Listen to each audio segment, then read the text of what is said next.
If you want to sign into your Steam account on PC, you're in the right place. In this video, I'll show you the simple step-by-step process to log into Steam using the Steam client, so you can get to your library and start playing in just a few moments. This is a very quick tutorial, but I'll walk you through each part clearly so you don't miss anything.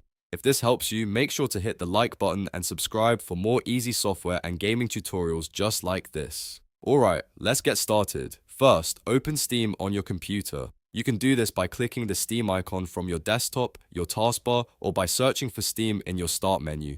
Once the app opens, you'll see the sign-in screen. Here, you need to enter your Steam account name and your password. Just a quick note, Steam wants your account name, not your email address, so make sure you type in the correct login information. After that, if this is your personal computer and you want Steam to remember your login, you can check the Remember Me box. This is useful if you don't want to sign in every time you open Steam. However, if you're using a shared or public computer, it's better to leave that unchecked for security reasons. Next, if you have Steam Guard enabled, Steam will ask you to complete an extra verification step. Depending on your setup, you may receive a code in your email inbox, or you may need to open the Steam mobile app and use the code generated there.